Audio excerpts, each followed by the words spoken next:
Pinagasaan ng San Sebastian Golden Stags ang Mapua Cardinals at sinungkit ang unang Final Four berth sa 85th NCAA Basketball Tournament sa San Juan sa score na 101-65.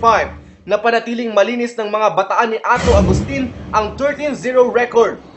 Nagbida para sa San Sebastian si Jimbo Aquino na humataw ng 30 points. Nalampasan ng 13 consecutive wins ng Stags ang 12 sunod-sunod na panalong naitala ng San Sebastian noong 1997. As long as you're playing aggressive, saka teamwork, sabi ko, kahit na sinong makalaro natin, mahihirapan. Natatalo man tayo, mahihirapan sila.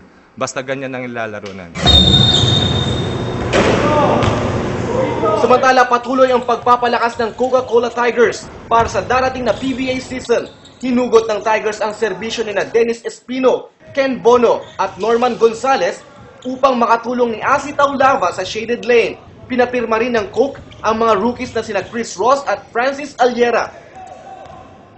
So basically, yung team nag-overhaul ng konti and sabihin natin bumata yung average ng age namin with the departure of Aris, MC, Mark, and Nick. Kumaki ng mga young guys na we feel na makatulong and maka-push doon sa natirang veteran na which is Asi and Dennis. Lalaro naman si Tigers coach Kenneth Duremdes sa NBA versus PBA game this Friday sa Big Dome.